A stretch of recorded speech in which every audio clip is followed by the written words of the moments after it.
this week's episode of A Thinking Boy podcast. I'm your host, Cesar Perez, with multiple guests.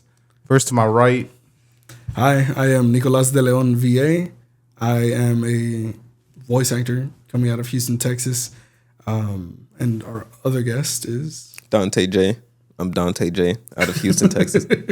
Multiple times you've been on, Eric. Multiple times. What is this, 4? This will be like your Something 4. like that, yeah. Maybe 4 or 5, because I think you were on the one with Manuel. Yeah. I was on that one Brian. too. Yeah. It was like all 3 of us. That was great. That was a lot, low-key. Not, looking back on it, that was a lot. With like the old setup, Yeah. without like actual microphones. Yeah, we didn't have just- like actual setup or anything like that. That's crazy. It was a lot. That's crazy. How y'all been, fellas? What's going on? A lot has happened. It's been about like 4 months since I was on here. Yeah, we're talking about what? Uzumaki, of all things. Oh yeah, it was Halloween. That God. was so shitty, man. Oh, my That God. was a terrible experience. As like an anime fan, as someone who appreciates art, it was... The Art first is pretty episode cool. was phenomenal. Oh, yeah. Everything else was like, oh man, I don't know what I'm watching right now. was so good, dude. How many times did we watch that first episode? At least Like 3. fucking 3 times. I've dude. watched it 4 times at least. That shit was good. It was good, man, but the rest of that shit was terrible. But like you said, was it just an inherent story or?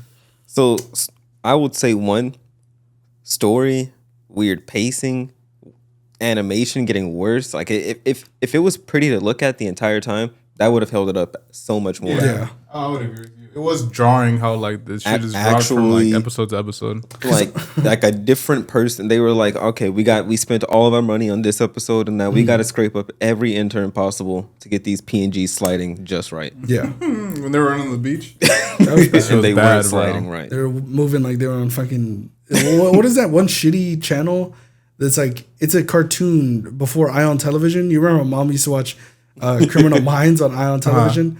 Like the thing right before it was called like either Kubo or some shit like Kubo? that. Kubo Kids. It was like one of those shitty ass animations. Like they had a couple of those that were just terrible. Yeah. And that's what it reminded me of. But honestly, the voice acting of the show was great. It was good. yeah, I thought it was straight. I mean, everything else was straight. Like I said, I think the story just lost me. I was like, man, what's going on? Or Yeah. and then we were talking about even if they extended it, like, and it was still the same result at the end. I don't know how much it would have like improved the experience for me if I would have been like more annoyed. Yeah. I really honestly, it being shorter would have made it better overall. Like imagine if they had 2 less episodes, would have given them more time to make the animation more like the first episode. Yeah. Because ultimately, like I said, it ends at the same fucking spot. Yeah. I feel like the fucking 2 episodes that followed after were just like filler. There was nothing like really important because I feel like you could take those out and you'd still get to the same end Yeah. as the other one. It's just better to get to the ending quicker, in my opinion. You know what we have watched though after that? I think it was after that. Dandaran? Dandaran. That was peak. We didn't review that one. Nah, we didn't review that one. That one was so good. Don't spoil that. I'm not very far into that. I think Nah, I'm like we're not episode spoiling. 3. It was I so think they good. said season 2 is going to come out this year, so you could probably do a review before that. Also a great English dub as well. I think a lot of just people... funny.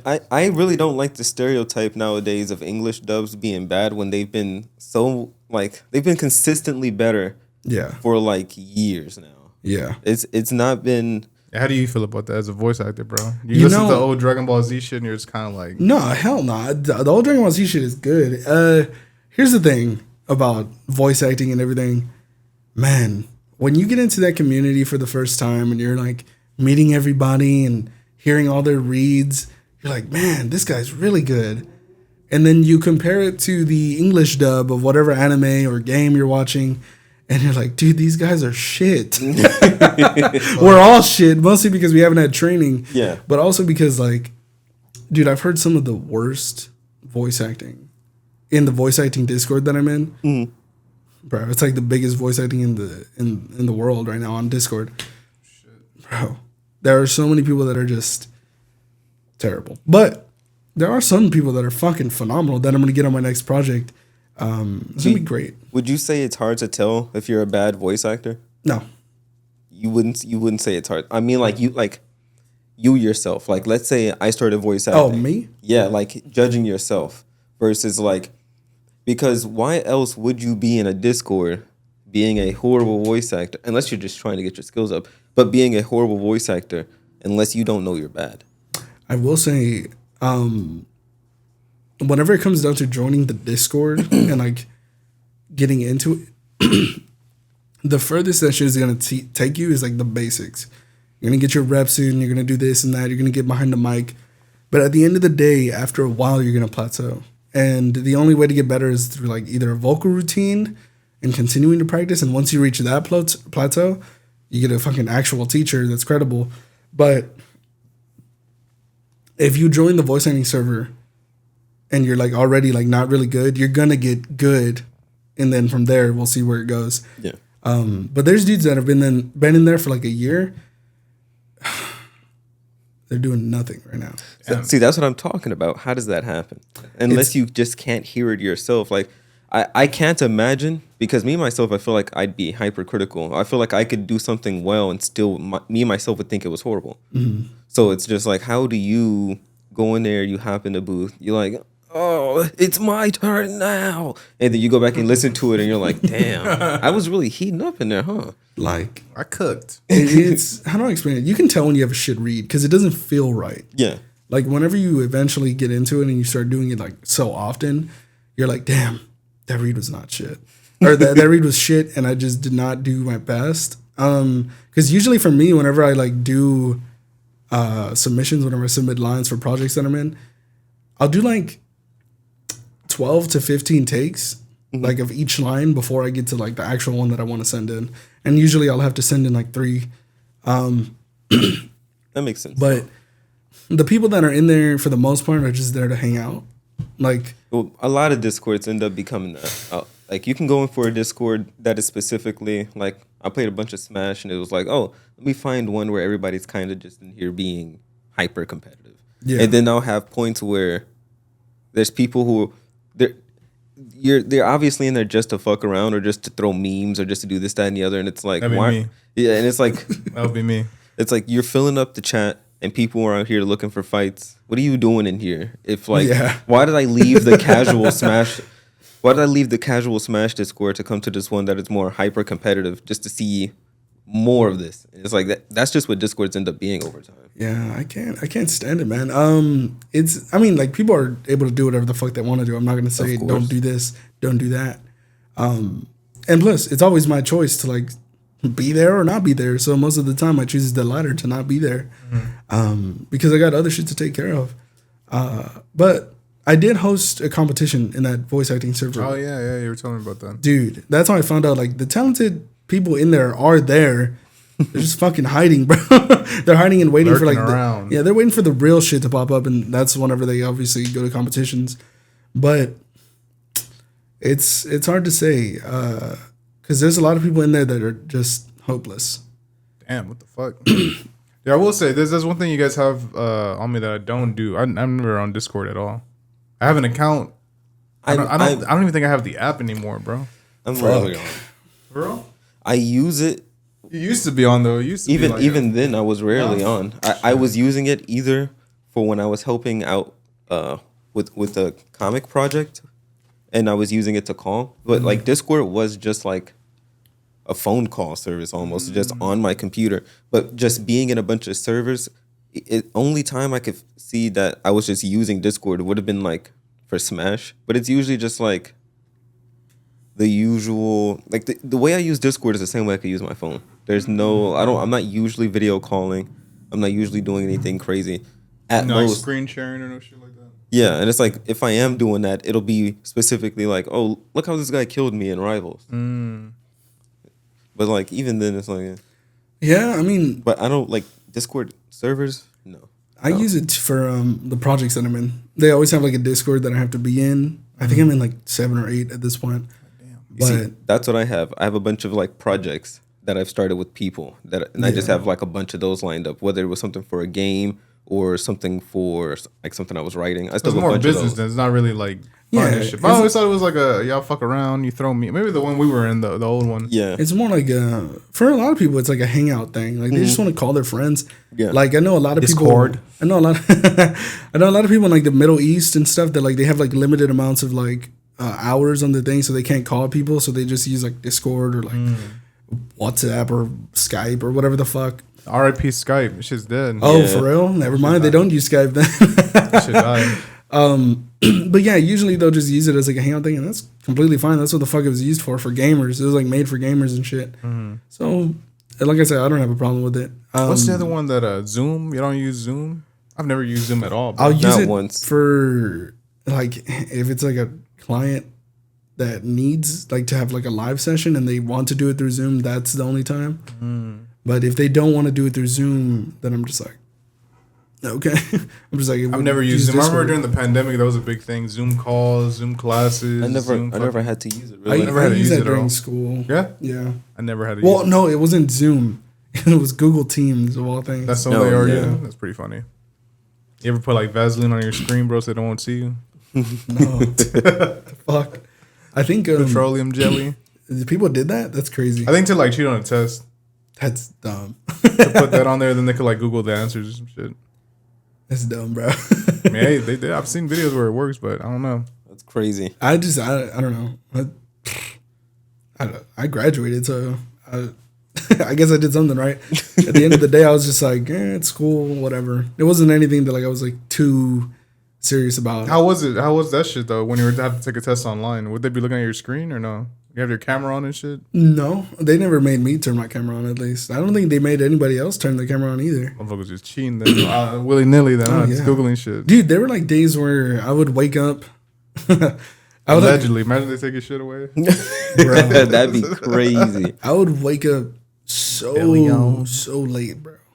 So late because they just would like take the attendance and then you could just go back to sleep and they do their like little shit. It was like college almost. They would just do their like little lecture, and whether you were there or not, like nobody gave a fuck. Some of them would like do like a little thing like quiz, like, oh, what did we learn today, yada yada. And I was like, Feel that one, God. nah, damn. man. I was like, you I'm just look sure the it fucking wasn't. answers up. I'm sure it wasn't hard to do it. No. Now, granted, I don't think a lot of people should have graduated. No, true. Shit. I was not one of those people. I should have graduated. Just for everybody to know. That's what they all say. But no, I mean, it was like the easiest shit. I would game all day, man. Bro. Yeah. That's why I'm not. That's another thing I have on me too. I'm not really that big of a gamer. dude. On behold, Fortnite would be the only one, but I haven't played that in months, bro. But feel bad. I showed you something yesterday. I'm that sorry, you were like, Fernando. I could see you doing more gaming, or at least I feel like I need a I really could just see you casually playing a little bit of Rivals, but you don't want to get on Rivals. I gotta download it, man. that shit is crazy, man. I just filled out a plat yesterday. I'm back in gold. I'm in gold 1 right now. Yeah. There's like so many. These terms, I know. I can kind of like deduce what you guys are talking Man, about. that community is cool, man. But there's so many gooners, man. Yeah. Yeah.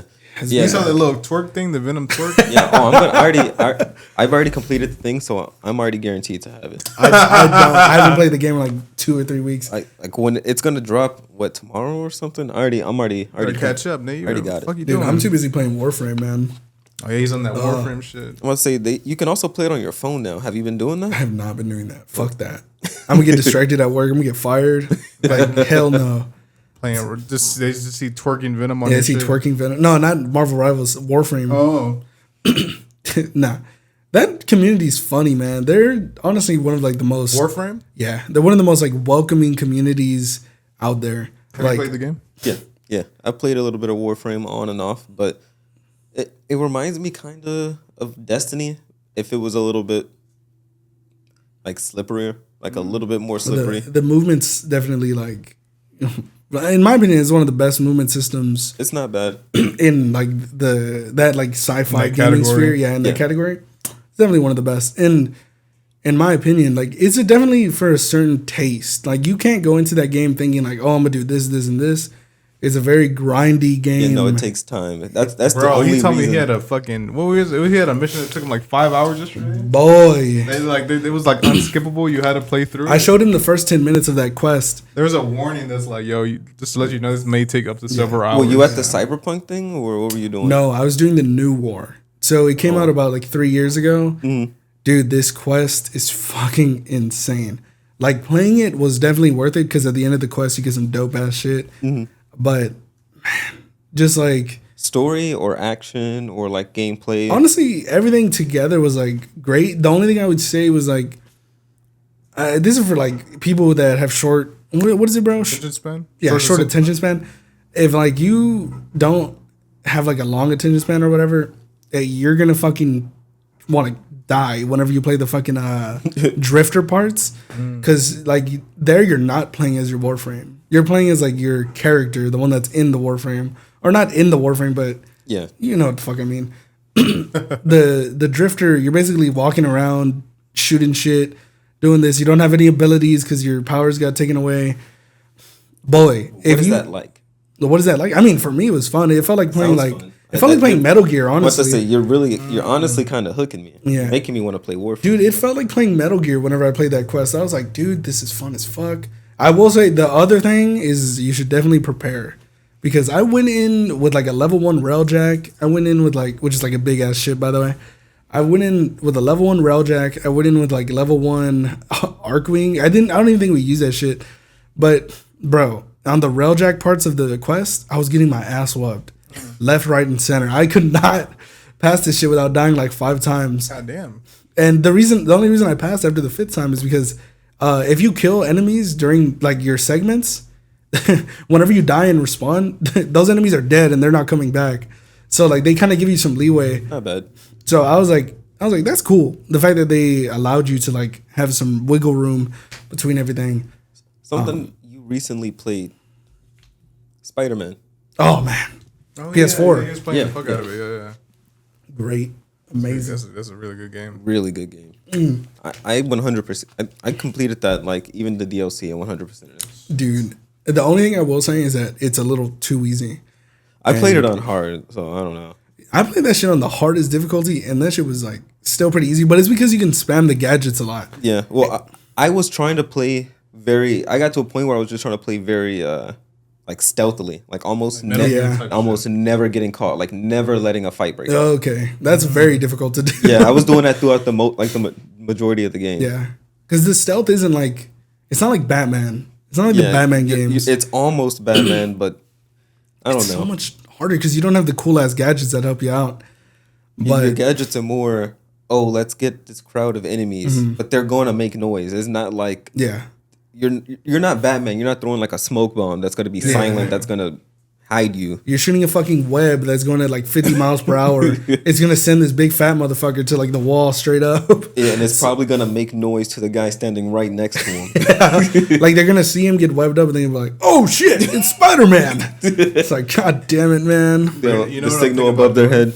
You know what I'm thinking about doing? What? So supposedly, Grand Theft Auto 6 is gonna come out. Oh man, this year supposedly, right? Yeah. Fingers crossed. You're gonna get a week off of work. Yeah. I've been thinking about like saying fuck it, and then like either streaming or just playing through it, but like having like a whole week off of just so I can play that game. Also doing other shit too, recording videos and stuff like that. But just to have like a solid like 5 hours to play that game every day. I wonder when the fuck they're gonna like release it though. They haven't released it. It said this year. It said fall 2020. Yeah, but in order for you to schedule it up, you'd need like a week, bro. Me? Yeah, that is true. I mean, I don't know when they will release the actual date. Oh man, that's gonna be good, man. I saw, man, these fucking gooners. The leaks. I saw the leaks. I saw the leaks of the shit. But some of the people were like, they were like, man, they got these strippers like in the mocap suits twerking and shit. We're gonna have the most like realistic jiggle physics. I'm like, what the fuck are y'all on about, man? What are y'all talking about? Like, come on, man. Hey, look, we all come to Grand Theft Auto for different reasons. Yeah, exactly. Man, I don't want to tell you the things that I've caught Elijah doing, my little brother, as I walked in while he was playing Grand Theft Auto. Deviant stuff. Some deviancy, yeah. But nah, as for the Spider-Man PS4, dude, that shit is good. The ending's sad. I liked it. As for the second Spider-Man game, haven't played it. Don't spoil it. No, I'm not spoiling anything. But I will say the web slinging is like way better. It looks better. It looks faster. It's so much faster. It looks cooler. Like the mechanics of it all is like great. I will say, story's kind of all over the place, but everybody has that same fucking complaint. I keep hearing that. Did you play Miles at all? Miles Morales? I played some of Miles. I didn't beat it, but I enjoyed it. I thought it was more fun than Spider-Man. Simply the gameplay loop of like fighting, building up that lightning meter, like unleashing that, doing like a big move. His gameplay loop made more sense than Spider-Man's, where it was like he had a full loop versus me just like tossing out gadgets. Okay. You know, a lot of people, a game that a lot of people don't like is Last of Us Part 2, man. Yeah. I wouldn't say that was a bad game, and I myself didn't finish it.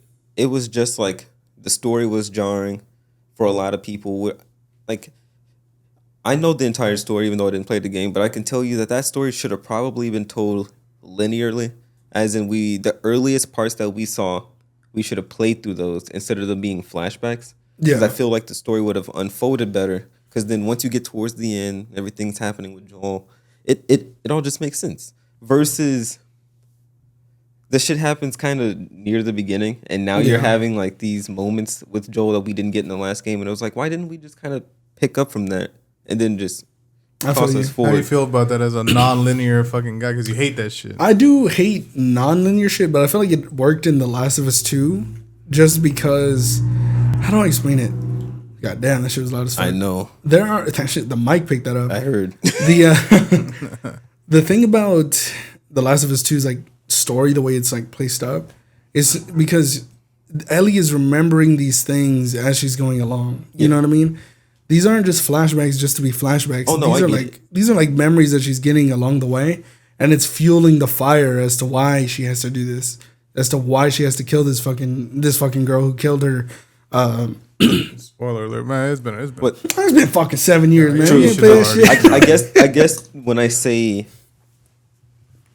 it would have been better non-linear, is have us go through those moments in the game, and when we get to the point where she's flashing back, we can get a bit of a flashback instead of like we play the gameplay and then we get a flashback instead of trying to work the gameplay flashback into the scene.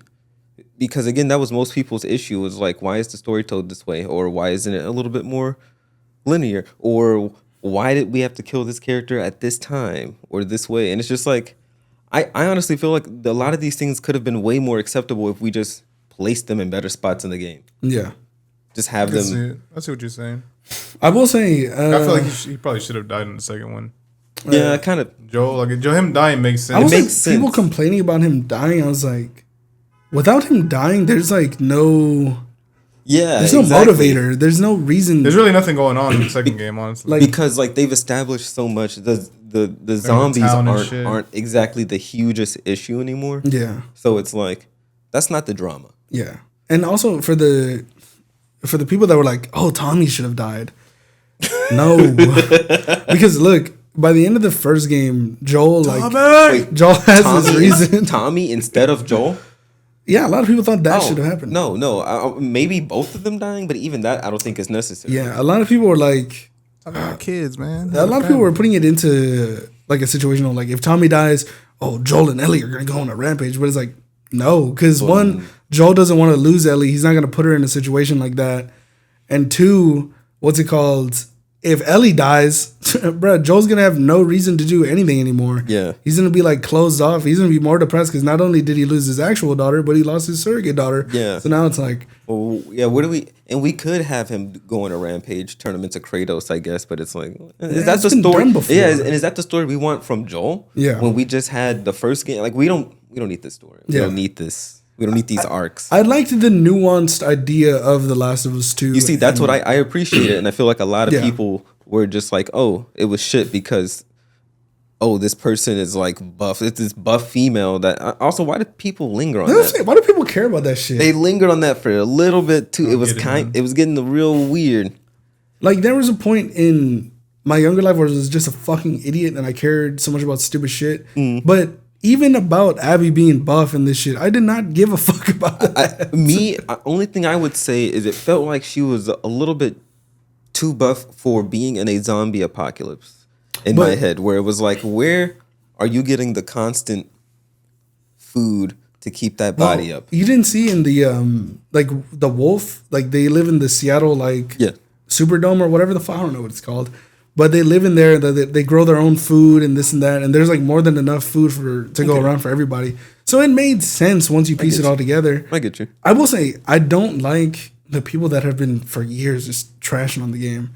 Like, this shit is terrible, yada yada. I'm gonna look up the score right now. I have seen more people come around. Yeah, dude. And I think that was gonna obviously happen because the game's not shit like a lot of people tried to say it was. Nah, hell no. I don't know. Yeah, I mean, how much is it? With Last of Us 2? Dan, look. Already a 1-star review. What did the fuck you say? Did you say something terrible? So look, on PlayStation it's 4.5 out of 5. Overall, 3. That's kind of crazy. It should definitely be at least a 4. That's kind of crazy. Yeah, I'd say a 4 at least. Just the way it looks. Just fucking the gameplay automatically puts it to a 3. Whenever you put it to the story, like exactly, the story's gonna give it a bonus. So it's like, come on now, bro. 64. Like if you've never played the game, if you've never held it in your hands and played it, you wouldn't. But look, if you look up over here, look, IGN 10 out of 10. Metacritic 93. So it really was the audience. Can we fully trust IGN though? IGN said the fucking last episode of Invincible was bad. I was like, compared to part 1, let's see what part 1 is. It's gonna be like 5. I put album reviews. I'm tripping. Boy, there it is. 4. So this is lower. 9, 8 out of 10, 89. That was a great game though. Yeah. That was a great game. Honestly, a lot of people say prefer to the second one. Though, I'll be honest with you, dude. A lot of people say Last of Us 1 is their magnum opus, bro. Uncharted 4 is their magnum. I'm about to say Uncharted 4 to me is their Uncharted. Peak, Uncharted is where they really shine. I mean, look at the way Uncharted 4 still looks good today. Oh yeah, it still looks good today. It looks good. And it was crazy. It came out the year I graduated, or we graduated. That was for what year did Uncharted 4 come out? What was 16? That was 16. Yeah, coming up on the 10-year anniversary. Fuck, bro. Old as hell. Old, yeah, right? Old, man. Man, I will say, the new Naughty Dog game that's coming out, man. What's happening right there? Oh, I finished. Let me restart that real quick. You keep talking. Still going. Yeah, but the response to the newest like trailer of the newest Naughty Dog game, man, dude, a lot of people don't like that she's bald, and I don't get it. A lot of people have poisoned themselves. Like, a lot of people, you know how everybody's like, oh, these things are woke or those things are woke. But at a certain point, an artist can't even be an artist anymore. Like I have so many things where it's like, oh, I want to put this out there. I want to create. I want to have this character design. I want this character to be this way. And it's not because of an agenda. It's because of how I want that character. And I have a feeling that like, oh, these characters would get out there and they'd be like, woke. It's like, what is that character from the Black Panther movie? The one with the spear. I forget her name. Oh, bald? She's bald. Yeah. They low-key made a joke about it in the movie, which is funny as fuck. Yeah. But dude, when she's bald, you don't hear anyone saying, oh, that's woke. Oh, this or that. It's like... But she was black. That's why it was woke. It's like, bro, come on, dog. Can't win. I'm telling you can't win with these people. But it's like... Seeing the character, I trust Naughty Dog with their story, man. Dude. Speaking of that, on a real quick, so I don't know if you've seen, but supposedly Aunt Jemima is coming back. The pancake lady. Oh yeah, you showed me. And I saw the most pathetic, and I mean pathetic tweet I've ever seen in my life. What did it say? It was pretty bad. I see a lot of bad tweets. Bro, I tend to respond to them. Let me see if I can pull up my Twitter. If not, I'll just tell you guys. But it's basically this white dude who had been saving his fucking pancake bottle of Aunt Jemima. Yeah, fuck, I don't want to do that shit. Just put it. But he was he like refilling it or something? Yes. So he had his old pancake bottle of Aunt Jemima. I've been refilling mine for years now. I've been waiting on this day. Long live AJ. Why? That feels a little bit weird. Myself, I don't know if it had to I don't know if it needed to get wiped away. Maybe make it look slightly less like weird stereotype lady. But besides that, I don't think it needs to be gone. So bringing it back, cool. But being like, I've been waiting on this day. I've been counting down the days. I got mine right here. Yeah, then I click on it. He's like a 40-year-old guy. And I'm just like, why? That's exactly what I imagined. Yeah, why were you holding on to that for years, man? It's not dirty look. He might switch that out. What's wrong with you? Yeah, are you washing it out regularly? I hope he is. That's very gross, bro. It's syrup. It's syrup. Now, granted, look, whatever the fucking bottle looks like, man, I just want the fucking syrup, that's man. That's what it is. Better to me. Yeah, I agree with you. Like, whatever the bottle fucking looks like at the end of the day, I'm just here to get fucking syrup on my pancakes, man. Like, I'm not trying to overanalyze my goddamn breakfast. But speaking of overanalyzing, speaking of X, am I the only person whose X is the most racist thing you've ever seen in your life? Oh man, it's like my ex is only showing me people who are saying the worst things about black people. See, you know the problem with he just said. He keeps saying my ex, my ex. I know what you're talking about, but it's faster. That could be like, hey, his ex-girlfriend is showing him all this racist shit. What's going That's on? what I'm saying. See what I'm saying? What do you mean? Also, the one thing I have a problem with X, and shout out to Ulysses, because Ulysses always goes, it's X and not Twitter. Shout out to Ulysses. But, dude, whenever you post something on X, right? What is it called? Yeah, it's a post. Is it just a post? Yeah, But people still say tweets. I prefer to say tweets. People always say, man, Kanye went on a fucking crazy rampage, a On crazy tweet rampage. Yeah. Like They never like he went on a crazy X rampage. To be fair though, I was off of social media for like 3 or 4 fucking years. So whenever like Twitter turned to X, I wasn't there. I didn't get to witness that shit. Oh. But it was like It was immediately worse. it's always just been Twitter, man. And honestly, in my opinion, Instagram has some of the most foul. Yeah, IG's a little crazy on the discovery shit. They are a little wilding out. IG's always been that way, but IG almost feels lighthearted because it's in comparison. Yeah, They go for everybody. Because the thing with IG is the thing that is wild are the posts. Mm-hmm. You look at the post and there's like, is that a cat saying the hard R over and over to a rhythm to a childlike rhythm song? That's crazy. That shit is crazy. But then I go to Twitter and it could just be a weird interaction.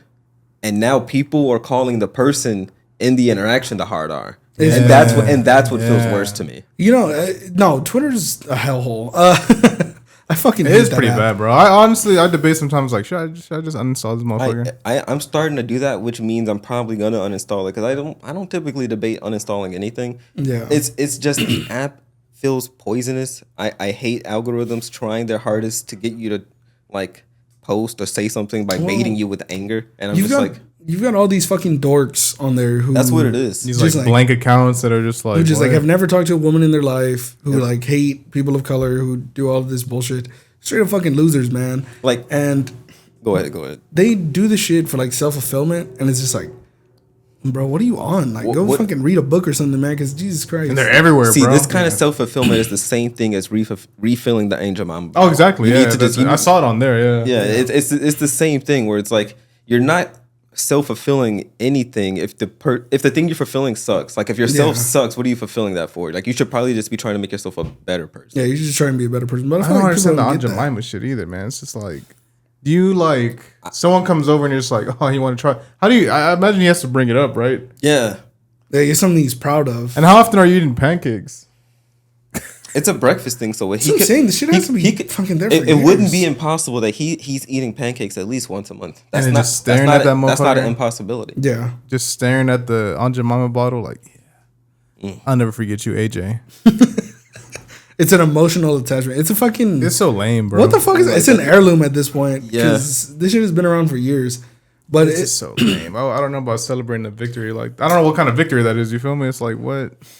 yeah, I don't know. Like I said, I don't really mind that it went away or if it stood. That would have been cool. I really don't give a fuck about syrup. Yeah, exactly. I don't even think that That's was like the one of the thing. more like heinous things when it came to like racial kind of, you know what I'm saying? It's just again people being dorks and weirdos about it consistently. I can open up my Twitter.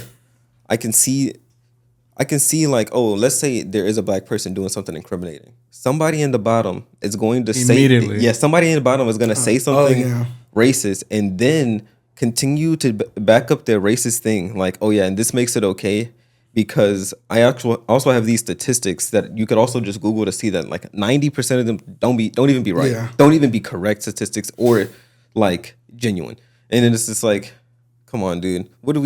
So you're telling me these statistics makes it okay for you to say those things? That's how you feel? Yeah. Is that how you feel? It's like, so you look at every person like that. Yeah. Of color. Every person of color, you're looking at them and you're immediately thinking this. Yeah, every time. It's like one, And it's no, you're probably not. And Yeah. two, like, don't sit here and like act like you are. That shit's lame to me, man. Just say what you mean and mean what you say. My thing is, so I work out in Houston, like out in public, you guys know this. But I experience a lot of like weird racist and prejudice almost daily. Yeah. But it's usually just because like I'll work in a parking lot or I'll work in a garage and I'll be near people's cars and people will be like, oh, there's a black person near my car. So it's let like, me lock my car real yeah, quick. yeah. And it's like there's always weird little things happening or people being afraid or people doing things. And it's just like, Racist shit. Dude. me myself, it's just more prejudice, like you said. Me myself, I don't don't find myself being angered, but it does kind of hurt. Where like I've told you the story of one day the garage got extremely busy to the point where we had to call in extra people. I'm usually the only guy there at the gates, at the exits, handling all of them. 3 exits and 1 entrance, me. This day, impossible. We had to get 2 people down there to handle half and half. And it's like, okay, cool. I'm up there at the top of the garage, not at the very top, just at the ramp at the top where you can still see from where I'm standing the exit gate. Yeah. Just before people turn, I'm just like, hey, before you go down there, if you have a card, if you have like a little ticket, you got to take the left lane. Because if you take the other lane, it's not going to go for you. We're having an issue and we have a lot of people, so we got to do it this way. Yeah. A lot of people were cool, but there was an alarming amount of people who were just like horrified and untrusting, which was very scary. Like for me, where it's like, it's in the middle of the day. It's like 4 or 5 o'clock. It's the sun's shining. And it's like, we're in a parking garage, so there's not a lot of light in there, but it's not dark in this parking garage. It's daytime. Yeah. And it's just like, you see, some of these people I assist and I see every single day. I'm at the bottom of that gate with them every single day. And some of these same people who I've been like, have a great day. Oh, I'm sorry about the inconvenience, this, that, and the other. Yeah. These same people are looking at me fearful, like, whoa, what are you doing? Get away from my car. Like, I literally, and I've heard people were like, get away from my car. Like, there was a lady who was recording me the entire time, like screaming. And then she goes to my boss and she's just like, he was so unprofessional. He was just like, he needs to be retrained. Even though like my boss was watching the entire time. My boss can see that I'm just calmly like, you can't go that way. No, ma'am, you can't go that way. She's trying to hit me. But I'm the one being unprofessional. I'm like, okay, I'll just step out of the way. And then she goes to the bottom and she's like, he needs to be retrained. He needs this. He needs that. He needs to be retrained. It's crazy. Yes. And she said that multiple times. That's some wild wording. She said that multiple times to the point. Retrained? And like to the point where like after that point, and I had seen this lady before. She wasn't new to me, but I think this was her first time ever even perceiving me. Yeah. So from that point on, she perceived me every day and she makes sure to like never exit on this side of the garage. She's just like, oh, when I come down that ramp, I'm going all the way around to the opposite end, going down another ramp, going back up a ramp so I can exit on the opposite side.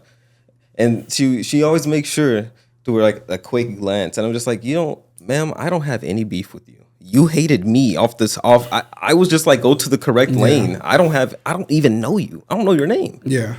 And it's just pitiful, man. It's like your reaction is literally just like, dude, I fucking work here, man. Like, dude, I kept saying that. I literally said that. I was like, I had my name tag. I have my shirt tucked in. I got a blue collar, literally a blue collar worker, dude. Yeah. Got a fucking blue collar shirt. A fucking vest, dude. Yeah, usually the vest, and I had the vest that day. Well, I don't know if I had it that day, but even if I didn't, I'm obviously I'm obviously a worker. I have the keys dangling off of me, so it's like, who else am I? Yeah. And for you to assume that I'm anything else but what I am, it's like I almost asked someone this today, actually, as I'm like, after in the parking lots instead of a garage. In the parking lots, I'm scanning every license plate. So sometimes I'm scanning, but then there'll be people who are like hyper suspicious, like today, where they're like, "Buddy, excuse me, what are you doing? What are you doing? What are you doing next to my car? What are you up to?" And I'm just like, I just looked at him and I was just like, I work here. And I wanted so badly to be like, hold on. I wanted so badly that's pretty cool. To be like, what about me? Because you can see me. You can see I'm wearing this bright yellow vest. Yeah. White tucked in shirt with a logo on it. Like black pants, just black slacks. Yeah. I'm not fucking ghetto fabulous right now, bro. Right. I'm literally wearing a work uniform. You're not wearing a shiesty or no shit like literally. That. Not even wearing a hat.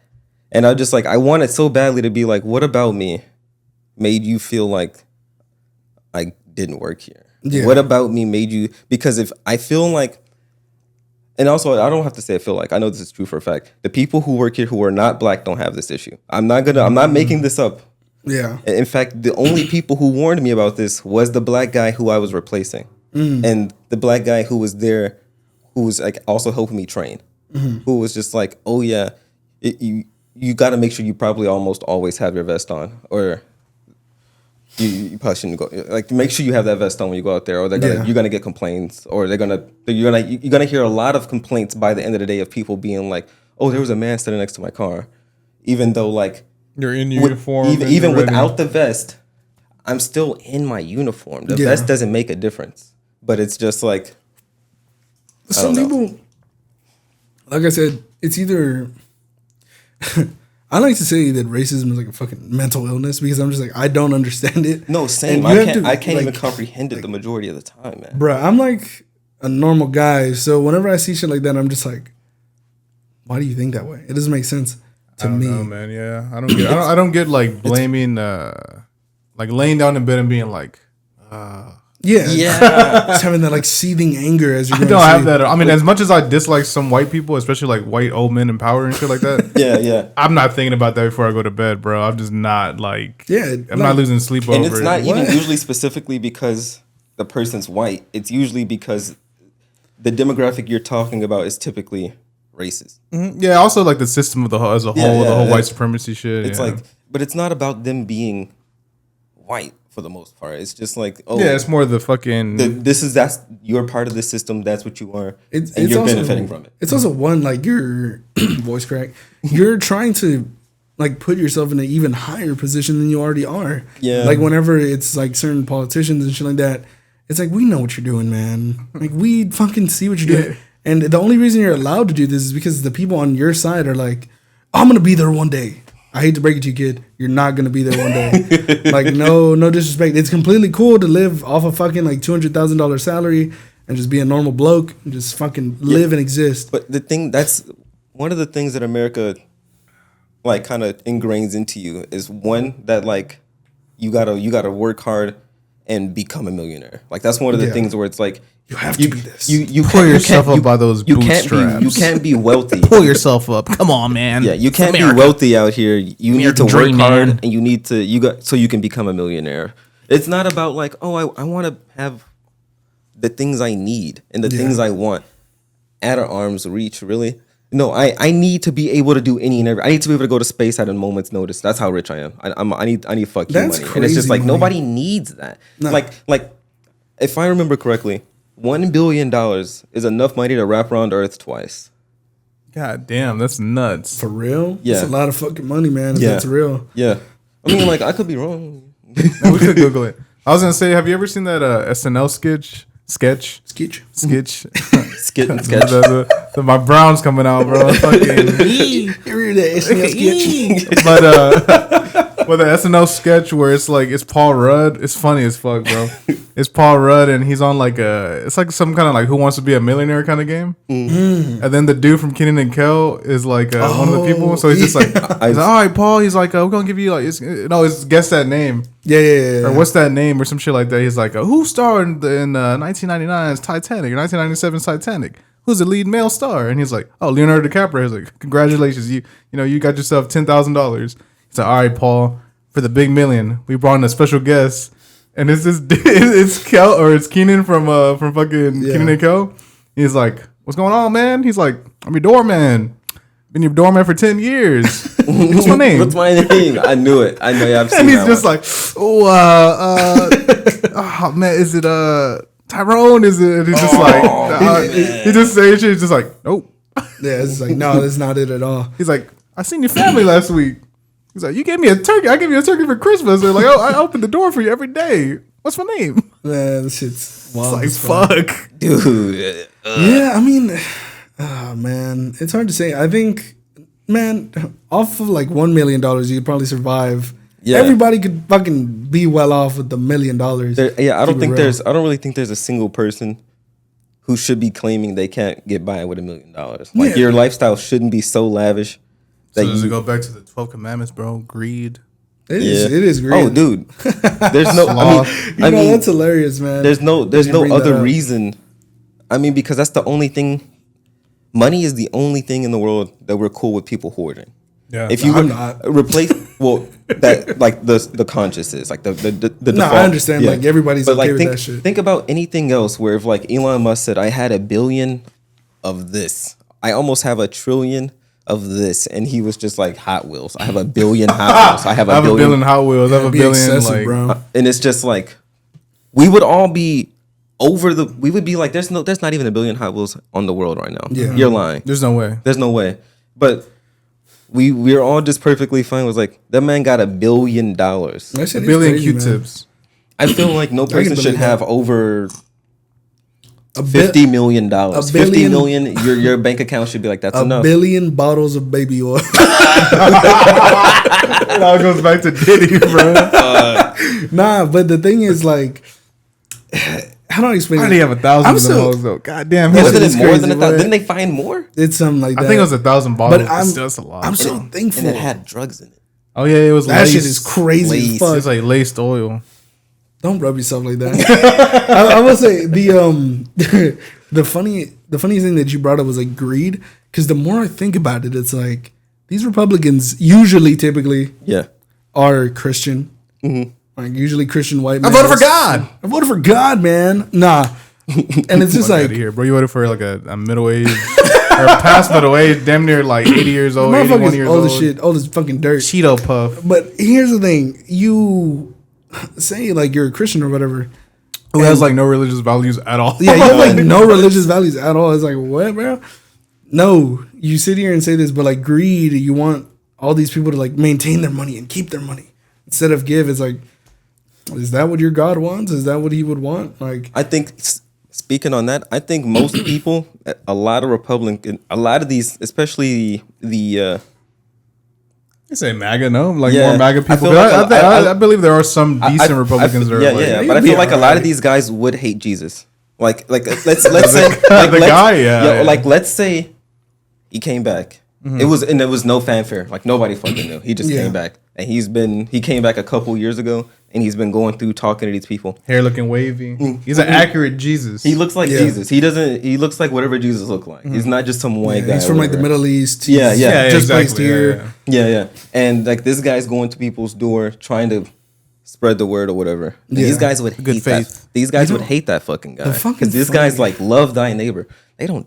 What? My neighbor? What? That's what I'm saying. Canada? Like, what? It's all about me, man. It's for me. Like I mean, like even like when you think about Mexicans, are you kidding me? These Canadians? Like that kind of shit. Like even like the way we treat the idea of aliens or immigrants, where it's like they have their own country, they should take care of their own shit down there, and it's like, first of all, our world is operating on us helping each other. Yeah. And also a lot of these guys, like the majority of these guys, and it's not even hard to see, like they were legal. It wasn't like but it feels weird for us to be like, I don't care if there's pandemonium happening right at my doorstep as long as it stays right there. Yeah. And I don't want any of those guys who were in that to have any kind of possible salvation. This shit's crazy. I mean, it's just like, you're God. Your Jesus would not like that. You know what the funniest shit to me is that, like, when it comes to, like, and I don't want to get fucking, you know what I'm saying, airdropped or some shit, but, like, when it comes to, like, Jewish immigrants or it comes to, like, that's crazy. Irish immigrants or Italian immigrants, it's all cool. Yeah, I don't give a fuck about those. No, it's all good. That's the American dream. Bro. What? They went to Ellis Island and they went to Little Italy. They made their own. And then it's like, they ended there. Once it comes to like Sandra and Jose, not them. Can't be having that. Can't be having that. That's not the American dream. No, we can't be having that around here, man. These still you guys got to get. It's just silly to me where it's like, bro, what the fuck are you talking about? Like, you know, there is a dirtier side to that coin though. Coin. I was gonna say there's like kind of like going back a little bit. You said something about like take care of your neighbor and shit like that. There are some politicians. I forget who the fuck was that guy. That like they're always making memes of his face and like we really don't know what he looks like anymore. Oh, JD Vance. Yeah, JD Vance. There's like this video of JD Vance and he's talking about like you gotta love your. It's either him or fucking Charlie Kirk. I don't know who the fuck it is. Charlie Kirk. Either way, they're both fucking, they're both dumb blokes. So I don't know. But basically, homeboy's like, he's like, you gotta love your family first, then you gotta love your neighbor, and then everyone after that. In the United States, your people, and then past that point, then you could worry about the Mexicans and everybody else or whatever the fuck. He said something along those lines.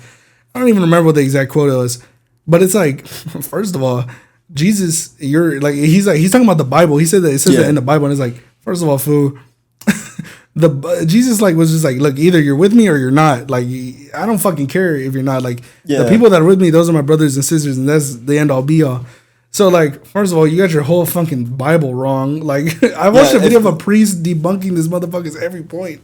Yeah. It's like, okay, whatever, I guess. But that's all I wanted to say. But that's what a lot of these politicians are, where it's like being religious it's no longer being religious. Like, that's a part of your politics now. Yeah. Like Trump being up there, where it's like there's people who voted for him, where it's like, even though I don't think Trump is a man of God, God put him in I don't think he's ever read the Bible, bro. I'll be honest with you. Because the people are like literal, like people are like, oh, I don't think he's a man of God, but God put him in power. That means like God knows that he's going to be the person to help us fix Out of America. all the people, this billionaire. And it's just like, I don't think it was God that did that. I think it was us. I think it was all of these people with really low political IQs. Like, and I'm not saying mine is incredibly high, but I can at least see past that. Yeah, like it didn't even feel hard to look past it. It was transparent for sure. But it's hard to say because, dude, I'm not politically, like, I don't know a lot. Yeah, I'm the one that fucking he's the one on you. He's the one that puts the shit on me. But at the same time, it's like half of this shit you should know because of your common sense. You don't need a lot of like knowledge about this shit in order to know who you should vote for and who you should not vote for. But when your common sense is diluted your entire life. Exactly. It is true. When your common sense is like, and look, no shade, but all the shade. But when your common sense is like, yeah, it's perfectly fine to believe that this guy died and came back to life, or it's perfectly fine to believe that there was just two of us. Yeah. And then like we just appeared. There's two of like every species. Like the fucking arc. The arc thing. Like it's just like once, and again, no shade, but all the shade. But it's just like once you start breaking down, like this is all the things. Like that's your book. That book is your guy. That's your bestseller. Yeah. And that's actually what you actually believe in. I would actually prefer if you believed in Lord of the Rings. I think that would be less. I think that would be less problematic. Yes, yeah, probably. I think I would prefer. Like, bro, fucking believe in Paul Atreides or something like this. Yeah, the fact that there's like, you think it all went downhill when we started putting prices on Bibles, bro? The fact that you just can't get that for free anywhere. When it was downhill when we were candles. It was downhill when we were killing people for not believing in our deity. It was like, my guy is really cool. That's really where it was bad. Yeah, that's the extremist shit right and there. people are like, let's go back to those days. And it's like, man, those are the good old days. Yeah. Like, man. Like literally people yesterday, this morning, as I'm listening to like a very political YouTube video, but it's a guy talking about literally how kind of like how being religious is kind of like a weapon in today's society. But he ends up bringing up, how do I explain? I'm not even sure how to. You know what? You want to segue into something else? Yeah, I'm about to say, how do I?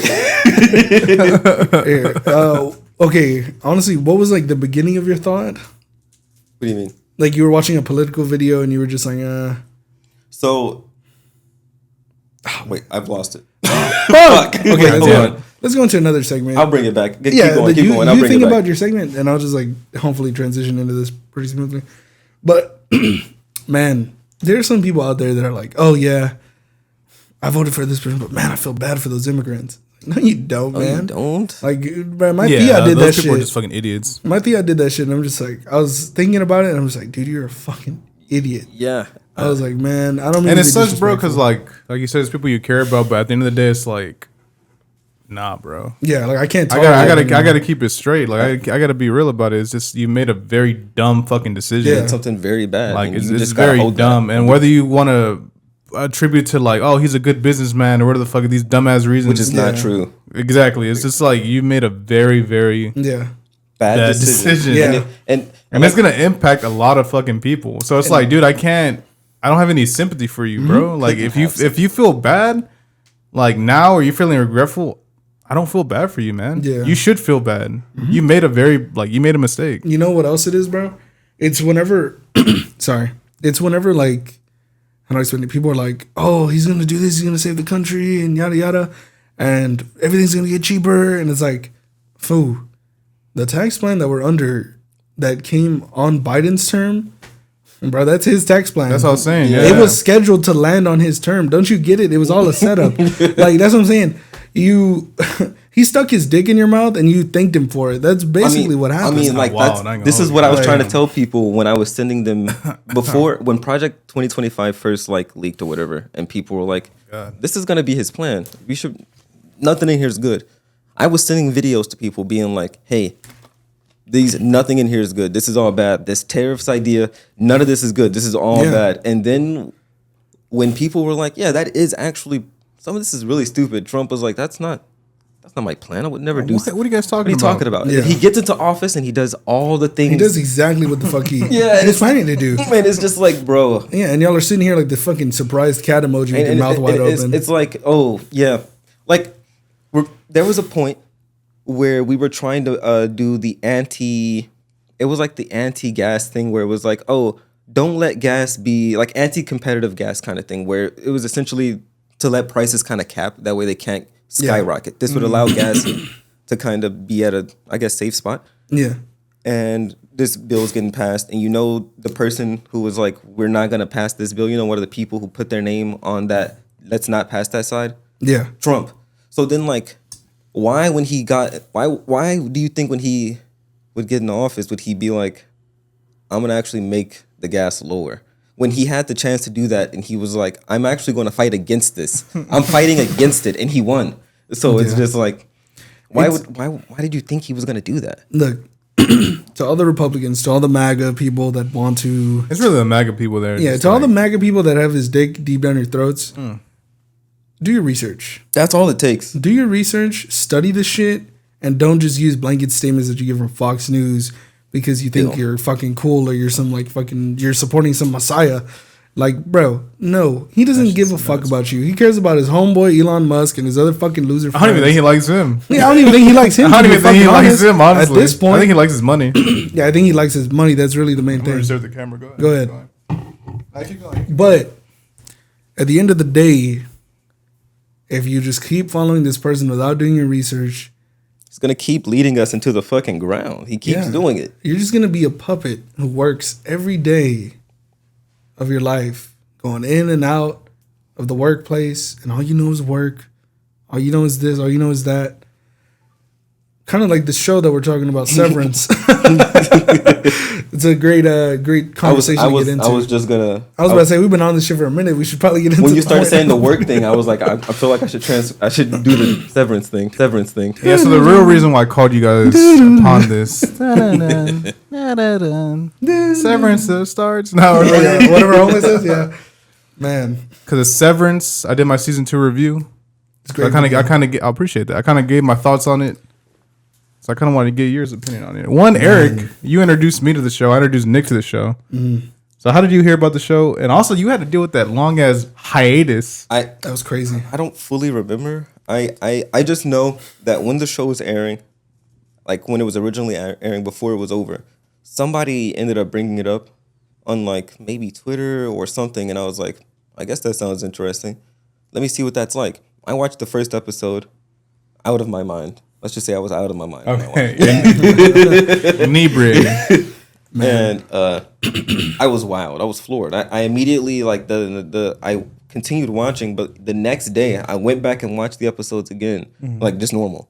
Yeah. And I was just like, dang, I hate that I caught this while it's coming out. I guess I'll just have to wait for it to come out. And wait for it to come out. I'm like, wow, that was great. I tried to get you on it. I tried to get everybody I know on it. Nobody watched it.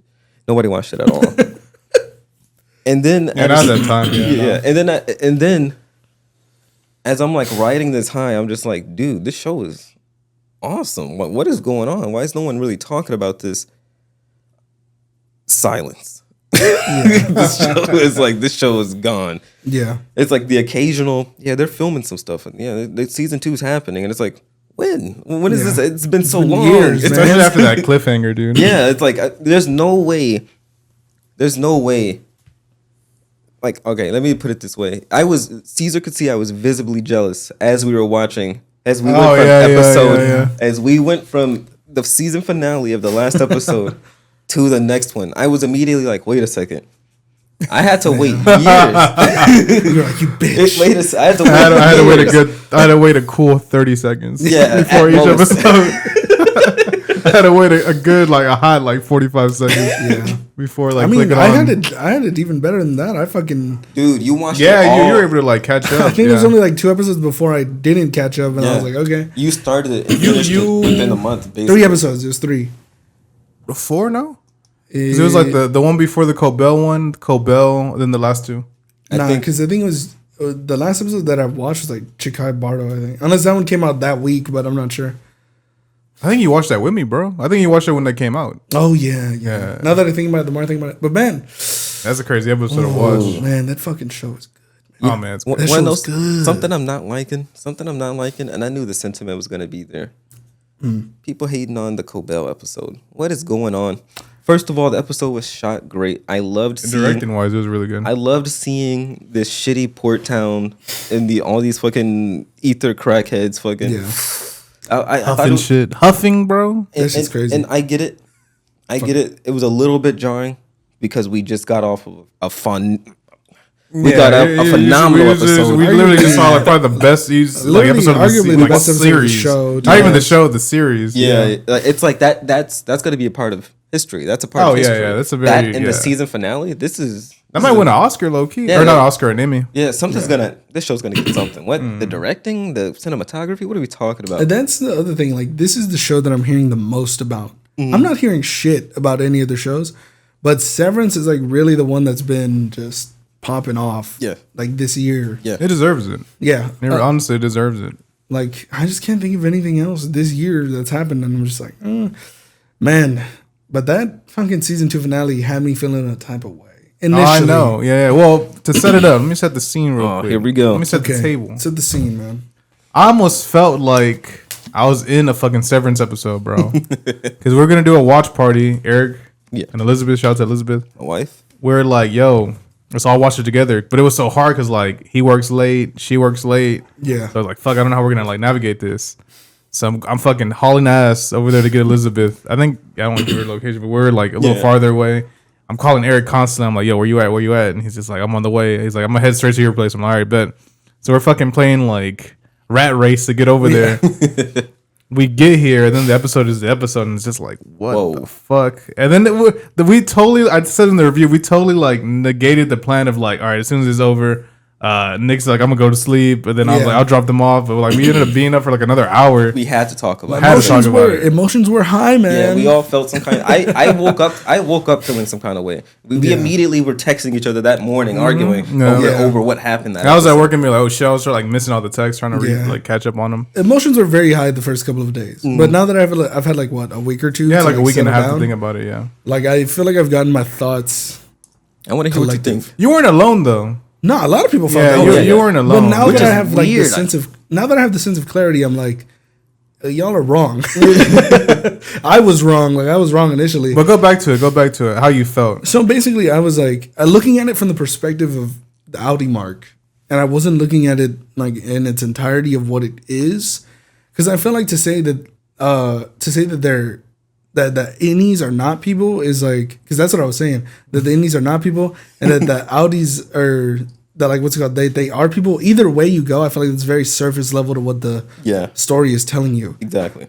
The whole time. The whole time. Yeah. And that's what me and Eric were arguing for like days about. It was just like, dude, come on, man. I'm like, how we watching the same show? That's what I'm saying. I was like, bro, we're introduced to the innies. Like, we were arguing about like surface level shit that was just like, okay, well, this isn't really like important. Yeah. But what I came down to, the conclusion that I came down to after like a week and a half thinking about it, was that like they are to an extent their own person. It's true. The biggest thing is though that they are an extension of the Audi. That's how I see it. That's how I interpret it. I would almost go the opposite direction, where I would say they are almost a concentration of the Audi, of like the parts of the Audi that were not shaped by their environment, where it's like, look at how Mark was before Gemma died, and then look at his Audi, and it's like those two guys. I can tell that those two guys are similar. I can tell that they came from the same dude. Then you look at Mark after his trauma, and it's just like, you know who is still kind of that guy is Innie. And it's just like, and it's like that for most characters, even to a point where we look at Dylan, and it's just like what Dylan has always wanted to be is what his any is. Yeah. Where Dylan wanted to be a fucking confident, like almost badass who strives for anything he does. Mm-hmm. And then he goes like full force into anything. Yeah. No, whether it's big or small. And that's exactly what Dylan did. Also, did you guys catch when they called Dylan their best refiner? Oh, yeah. Yeah, well, I didn't even notice that. I thought it was Mark. Nah, he's probably the second, probably. Dylan's fucking awesome, man. I love Dylan's character. Low-key, oh my god, that was really good. Hold on. That shit was terrible. That was crazy. But his any, I'm sure the reason why I'm sure he is that. Yeah. I don't think that he has that. You think? Yeah, I like his any being that versus him also wanting that. It's just like that's in him. Yeah. But it's just like, he's not that due to a likely environment. Something happened. Something where it's like, oh, I'm this. But I also think that's what one of Lumen's things is, where it's like, let's get rid of your shitty experiences. Yeah. Let's have only this guy experience the bad parts. Which is, again, when you just saying that kind of sucks. Let's just have this guy experience that. Let's just have that guy. Let's have every one of his waking moments be a corporate office job. Mm-hmm. That's wild. People are going crazy because they have a corporate office job and they don't live there. So it's just like, come on now. Also, it's interesting because like whenever you take into account, also, by the way, this is a side note, but whenever you said that shit about Dylan in your video where it's like, he is happy that like his Audi's happy that like, oh, I have that in me. Like it's possible. Mm-hmm.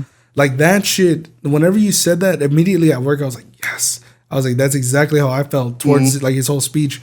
Now, on a side, or not on a side note, but really my main point is that Helly, the fact that she's like so dissatisfied in the beginning with her life in Lumen and she's like trying to get out of it constantly, it's like it is literally an exact mirror to what Helena is feeling because she wants fulfillment in other ways. Yeah. And when she sees Helly is like having fulfillment, finding relationships through not just Irv and Dylan, Mark, especially Mark, like whenever she sees that, she tries to take that from her, like in the second season, and it's like, man.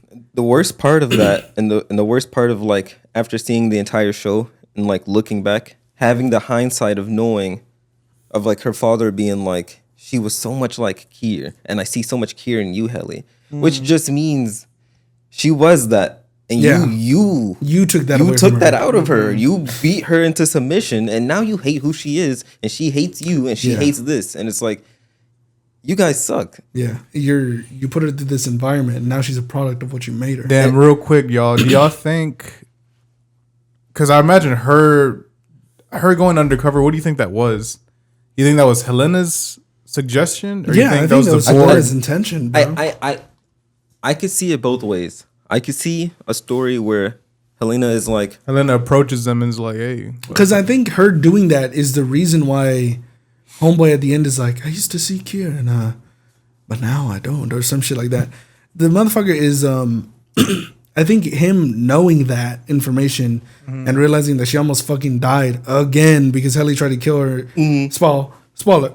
This is all spoiler. Even though he does like Helly more, remember that he likes Helly more. Even though he tried to kill Helena. That is true, but I was telling Nick, he said that before, like all that fuckery happened at the end. Yeah. So I don't know how he feels about Helly right now. I'll be honest with you. But that's still the spirit of Kier. That is. He low key she fucked everything up, bro. Fuck. It's like, man.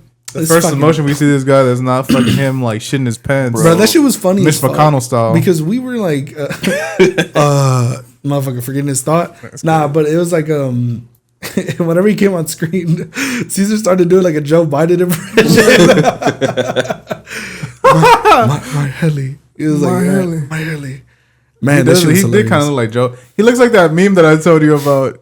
He looks like that meme of Joe Biden when he said that if you don't vote for me, you're not black. But that meme of him like taking the girl's color and shit. I recently he looks like that. I recently posted that under a Lilo and Stitch thing. Bro. He looks like that meme of evil Joe Biden like taking the lady's color. And she's just white, like laying down at the end. It's fucking dude.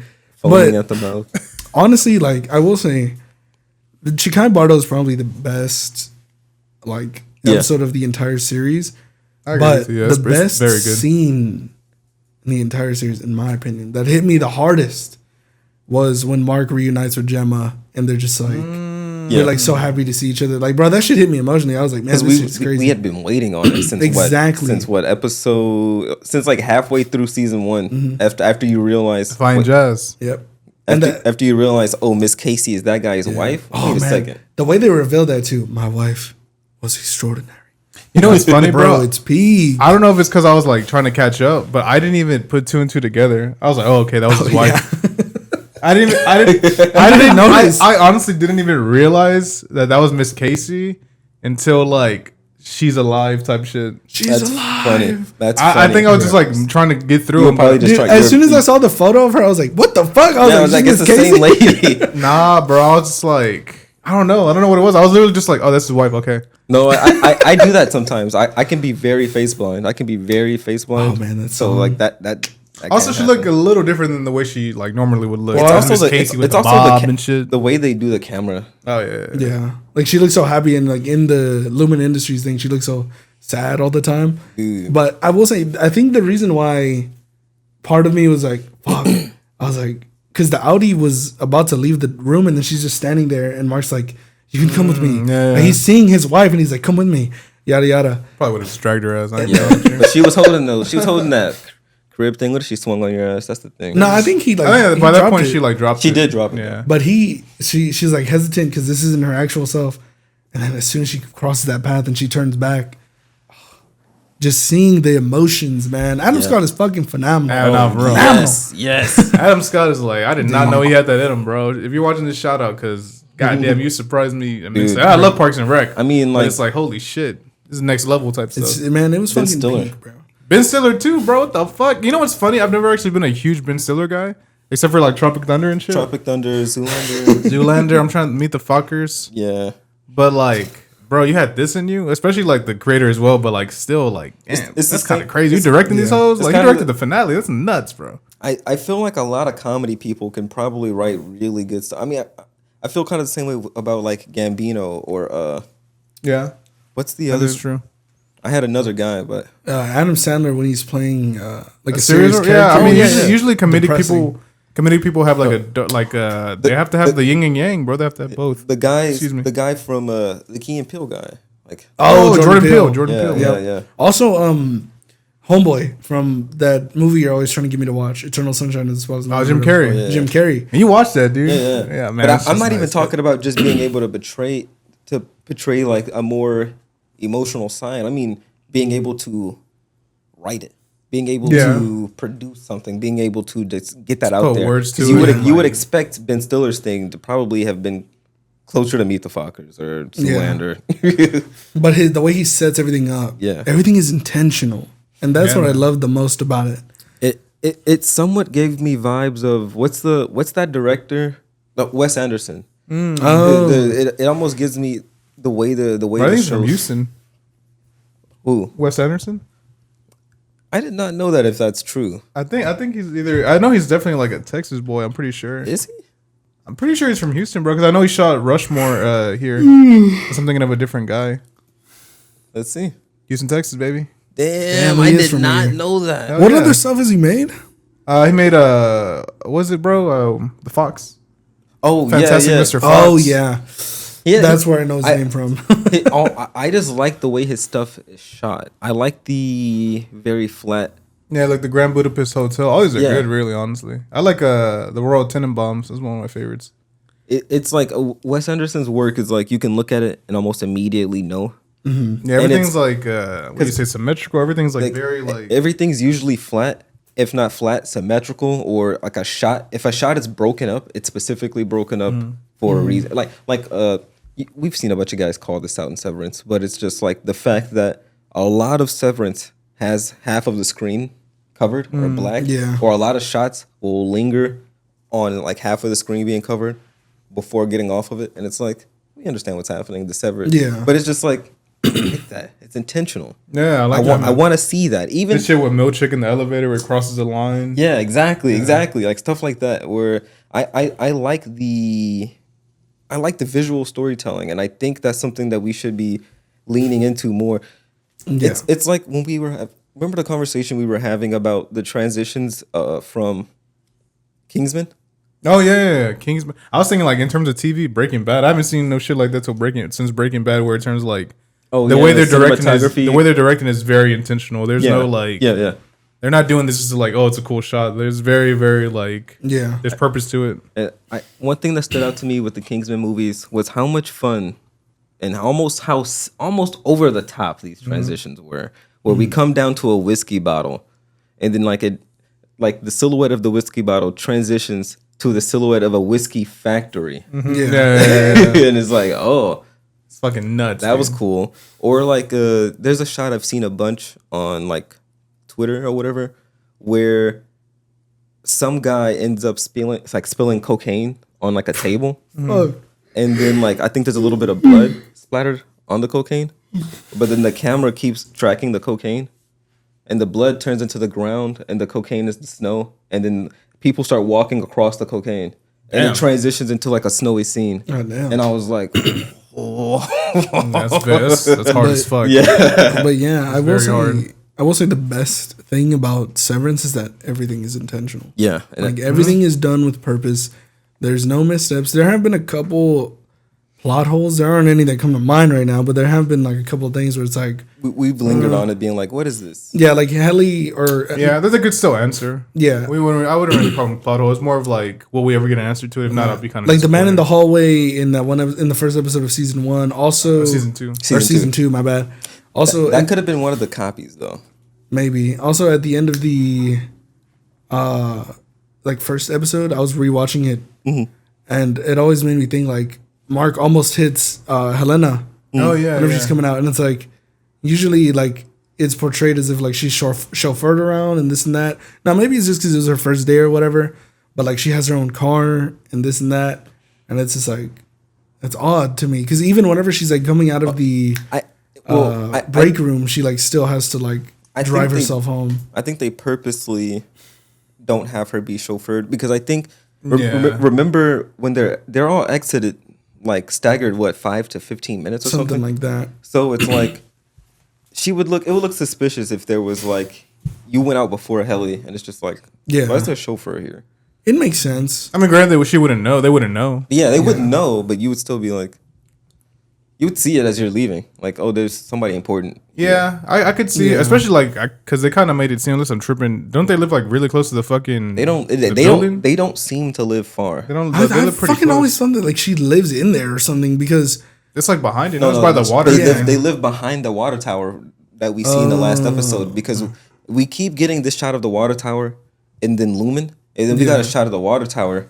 And then a different spot. And it's like, oh, this is the other side of the tower. Yeah. So it's just like, damn, bro. It's like, I don't know. That shit always bugged me because afterwards, like, they just didn't give a fuck. And I was like, okay, well, I mean, it could have also been like a pilot thing. If they were just doing a pilot. You know what I'm saying? How like certain shit is just different than like the regular, like the rest of the show. Maybe. But the one that it's not really a plot hole, but I said in the review, but what's up with Irving's dog? Why didn't he bark at nobody? No, they solved that. The next episode. When Bird is in the house, the dog doesn't bark at him either. The dog is just chill like that. Radar is just a chill dog. That's what I was telling you on the phone when we were talking. I was just like, they purposely show. Unless he's deaf. They purposely show as a second person comes into the house, Radar is chilling with that person. Not barking at them. Radar is not a guard dog. Radar is not a guard dog. Yeah. Still though, man, I feel like a quick shot of Radar just looking at fucking Drummond would have that would have been more than enough for. Because that would have justified everybody to at least been like, at least Radar thinks this is weird because there is a dog home. Because, I would love to think that if someone random walked into my house, my cats would at least be like, what are you doing here? Yeah. Even if they don't stop the guy, I would love to hope. And I kind of feel like I would have liked to see that in Severance. Yeah. Unless he's disabled, he could be a deaf dog. They haven't really introduced no shit like that. Yeah, the name is Radar. That makes. Well, he does have to speak. It's just for whatever reason he doesn't speak whenever there's like opposition around. He's just like, yeah. I don't know. That's really the only thing I could think of, man. Other than that, the show's been fucking killing it. Yeah, I don't want them to get rid of Irving without telling us. Oh yeah, I agree. I brought that up in my review. I was like, man, I'll be very disappointed if that was the end of his character. I don't think it is though. I need to know who he was talking to on the payphone, or at least give a sprinkling of an idea so we can at least fill in our own blank. Yeah. Because we can't fill in any blanks except for Ragavi. Also, and I don't know if that's fucking true. But sending this guy off without telling us why the fuck he was painting the exports hall? What? Like, why was he? Why was he painting the that testing floor? The testing floor hallway. Why was he painting that? Why didn't they tell us that constantly? Yeah. Also, he's got to be definitely like partially reintegrated because of, like the last episode he appears in, he's like telling Bert, "I'm ready." And I don't know if he's partially reintegrated, but I do think that the chips aren't perfect. I do think that him listening to the loud fucking music, not going to sleep, and painting that over and over was specifically to get through the chip, and I do think it was working. Yeah.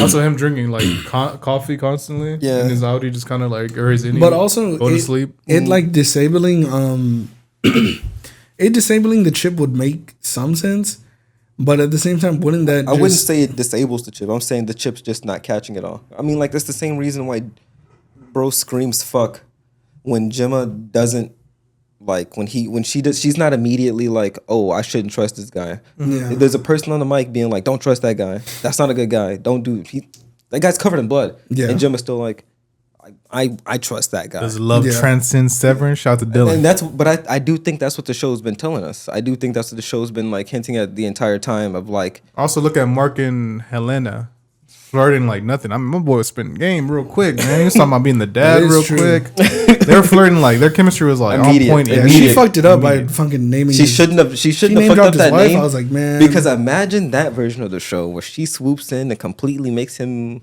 forget about this shit. He ain't even worried about it. Although it would be weird because Ragabi's at his house, but no. She's gonna the moment he go to my house. Yeah. The moment he thinks he's going back home, that's not happening. He's taking a ride with her. Yeah, man. Interesting. That would have been very, very interesting. It's definitely an interesting show for sure. I mean, like, I've never had a show make me think of this much. The most I've thought since Tenet, to be honest. Damn, bro. See, this is why I'm excited to show you guys some ARGs and some analog horrors, just to see just some stuff that's gonna make you guys consistently think. But it's also a community of people thinking, so there's so much stuff that you can just look into.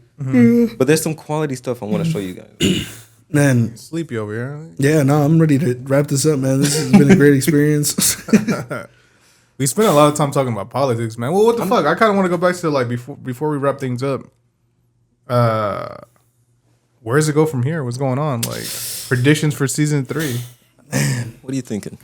that shit is crazy. I think you might be like right in front of my camera. Especially that sounded crazy. Yeah, it did sound fucking insane. But I think it definitely, you definitely got to bring Irving back some way, whether it be in the outsides of Kier and yada yada. I think it's safe to say we see Irvin again. Gemma I can't imagine. Gemma exposes outside of Lumen. Kier. That's a guarantee. Like, this is The process. Yeah, that we need to at least be in those processes. yeah. And by the time season 3 is over, we need to be like in the throes of that shit. Now, as for how long any Mark and Helly, the more I think about it, the more I'm like, they could probably stay a couple days there. I wouldn't be surprised if they stayed. Like, It's possible. It's possible for them to stay Maybe a they couple just days. send them home. But it's also not impossible for Lumen to like try to get the building flushed, like get everybody fucking out of there if they really wanted to. I think they could have. like There's a dead body there. Realistically, they're fucking rich as fuck, man. Yeah. And Also, although they're two keeping people it, dead, right? No, I think it's one now. Oh wait, one person dead, one person missing. Who they kidnapped first? I mean, Milchick's kind of kidnapped right now. Oh you yeah, can't he's really do also much. he's being held up. How do you even go to the next season with that happening? like there's certain things. I don't even know what the fuck they're gonna open it up with, man. It might I be feel like it's Gemma gonna focus leaving. on Gemma, and then she gets with, like I said in the review, where she's gonna be with Devin and Cobell. Yeah. I think that's if I had a bet on it, I feel like that'd be the safest bet. Yeah, Is it opens with Gemma like leaving or her like still like Mark, yeah. and she turns around and is kind of like navigating where the fuck she's supposed to go. Or Because I can't imagine she gets caught up again. Like I said in the review, that'd be That fucking would horrible. I suck. would not want that. That would suck. the biggest thing is like maybe like because I think the third season is gonna focus on Gemma trying to save Mark. Now this might be before she goes and like exposes Lumen. or it might be afterwards, but she's definitely going to be trying to save Mark. Now, if she utilizes the help of Miss Cobell, maybe like they can find Melchick. Like they send Cobell and she finds Melchick, and I don't think Cobell's going to that building, bro. I don't think she. I don't think she should. She should probably get killed. Yeah, I don't think she should go back. You know, in. they were ready to cap her ass right then. They were saying Helena's driver was the reason why like Cobell was like very off was because that's the same thing Bert was a long time ago. That exactly. It was so, like that's why I was like he's a driver. He's a driver. He'll take her place and just fucking cap her ass. Yeah. So he technically has an innie in him as well. So I don't know, man. I don't know where the fuck this third season goes. I can't really tell you. They could hit us with the cold water immediately. The show starts. They're running down the hallway. Fucking, they're looking at each other, Google eyes, like, damn, we're running right now. Switch. And yeah, turn it off. Turn it off. It's just fucking normal Mark and fucking Helena. Like, what the fuck is happening? Yeah, he's like, didn't I just see you at dinner, bitch? Well, Mark would be like, holy fuck, did she escape? Yeah, because Mark is gonna know. He's gonna pop up and be like, where's Gemma? Yeah. He's gonna have a mission. But the thing is, he's not gonna know where to go. He doesn't know where to go. Yeah, he's not gonna know where to go. Also, and they made turns. They were running. That ass is running. If he gets turned back on, bro. Yeah, I can see James Egan turning that shit off. Well, not even that. I could see James Egan turning it off, and then Audi Mark is being like, I have to go. And he's looking for the exit, and he's just lost for like a whole 2 Low days. Key, kind of like what the fuck season 2 was, where he was just running through the halls lost. Mm-hmm. That'd be badass, man. And then Helen is probably like, Mark, wait, or some stupid shit like that. She's like chasing him and shit. She thinks I don't know if she'd chase him. She thinks it's any Mark. It's not any. You think she'd chase him?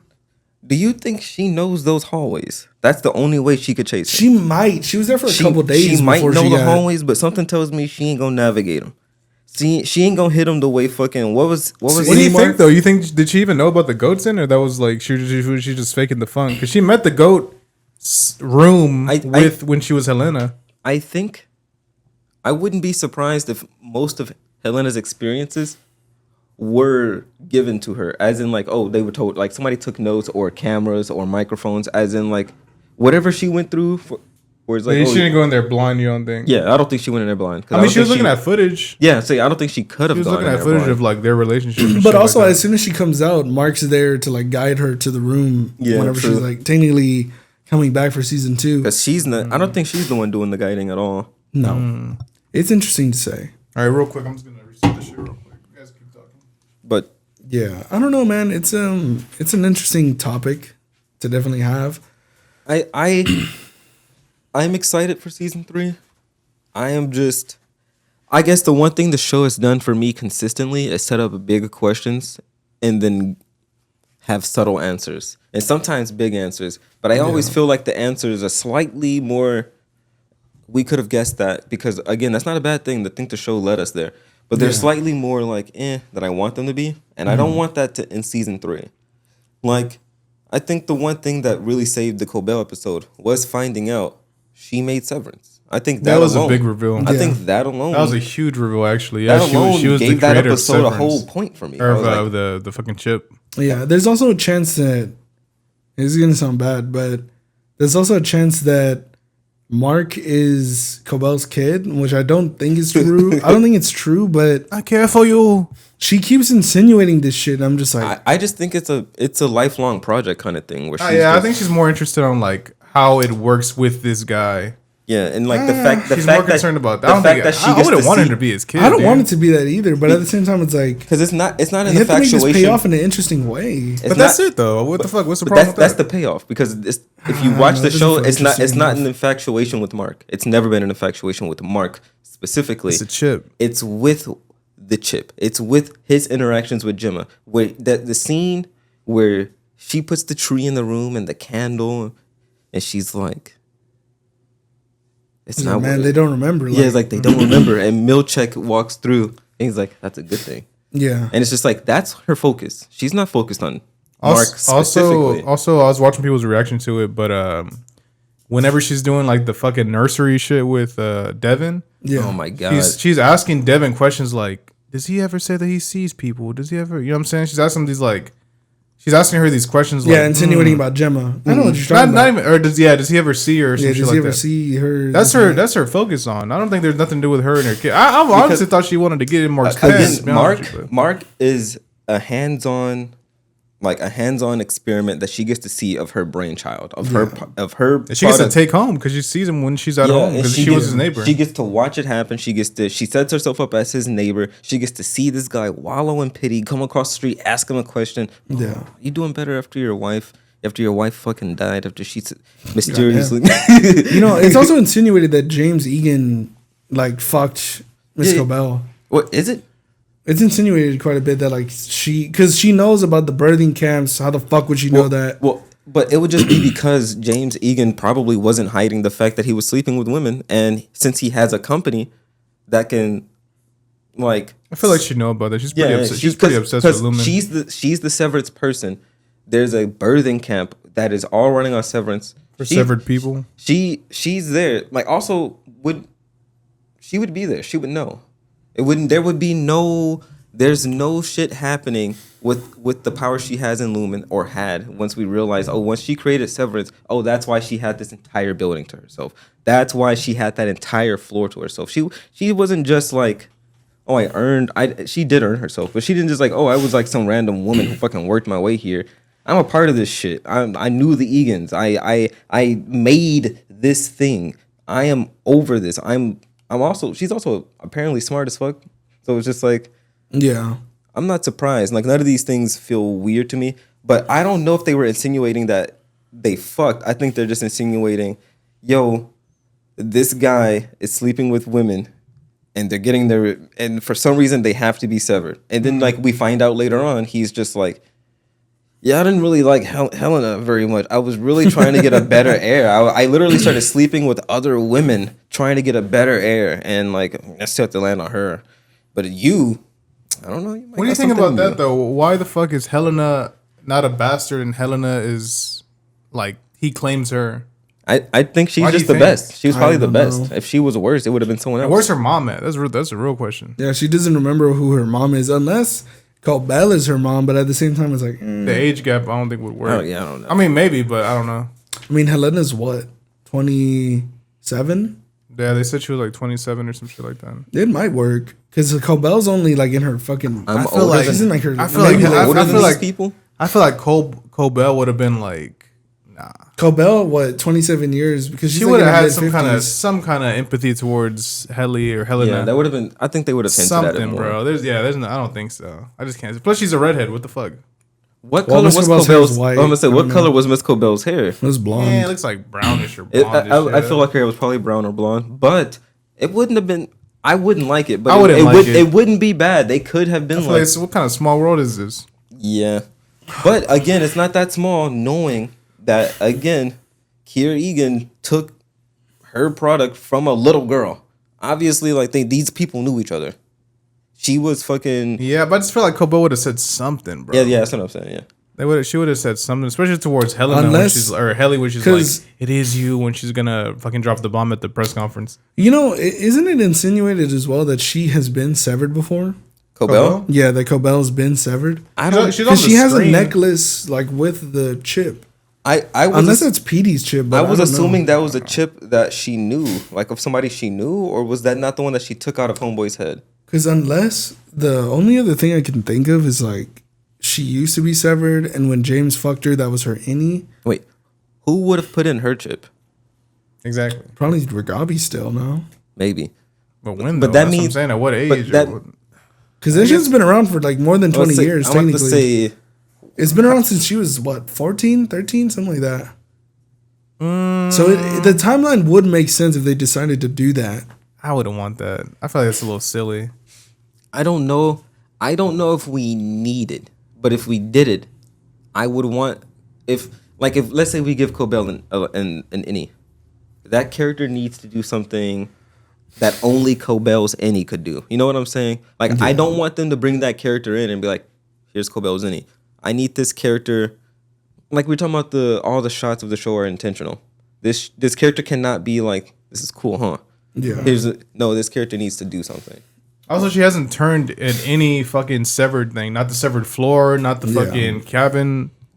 Well, she's never switched. They're saying that she has her chip on her. It's on her necklace. She's not. She was severed. I thought they.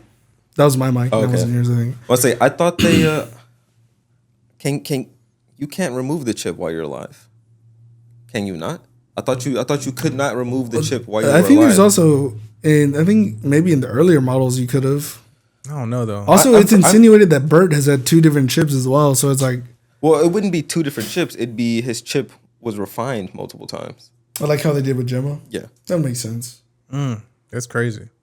But then again, Cobell's the one to like figure it out if you can or cannot remove it. They also thought reintegration wasn't possible, but obviously don't even bring that fucking. Don't even say that actually, word. You know what? Hold on. I know the conversation's going on long, but I do want to talk about reintegration. I do because I do. Think, on that. Fool, you're in. I do think that was a very interesting thing that we all kind of a little bit got blue balled on. Yeah, because. Like, come on, we got to see Petey do it, and I was just like, wow, this looks horrible. I don't know what this nigga's going through. And now, we died, literally. Yeah. But this looks horrible, but... I need tokens. But I will say, the end result of possibly having these 2 people be one guy, that's probably a good... I can see this being very cool and useful for the show, or at least us doing something interesting with it. And the fact that they pussyfooted around with it for... a whole nother season. They say he started off the show getting almost reintegrated. You know, we do it pretty quickly. Yeah, we get Ragabi in the mix. He's like, Gemma's alive. Let's get you reintegrated. We started getting reintegrated. He's trying to burn memories in his eyeballs and shit. Bro, she randomly appears while he's doing that. That's a plot hole right there. How the fuck does she know? Where? No, that's that's her second time finding him. She did the same thing in season 1. I'm pretty sure she did the same thing in season 1. In season 1, he gets Petey's phone and he calls her and she's like, meet me up here. True. It made more sense. I think she does she not run up on Mark at a different part on season 1 after everything has happened, like after what's his face is killed? No. I gotta think about it. She doesn't. Maybe she does it in the second season. I think the only time after he dies, nah, dude, because there's no time. Yeah, there's no time. Because he dies in the beginning to find Jazz. I think it's the last 2 episodes of season 1. Yeah. There's no time. But I will say this.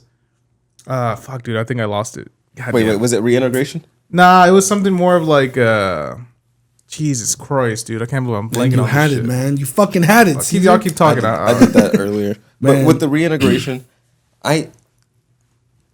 if we don't do anything with this next season, because the show really feel like they tried to push us away from it. Yeah. Even at the end, where like, any Mark's like, that shit sounds fake as fuck. I don't know if I like any of that. And I don't know if you're actually even going to go through with it. And then, like, he's listening to the recording. And then Devin's like... I might have lost it, dog. And Devin's like, yeah, he's right. It's just like... So he's not wrong, is he? Or yeah, it's just like, so wait, they weren't going to go through with it? You weren't going to continue? And obviously, Devin wouldn't have wanted that. But it's just like... Low-key, Devin fucking fucked it all up, man, to be honest. She should have called Mark. He shouldn't have hit his head that hard at all. But... You don't think he still would have passed out?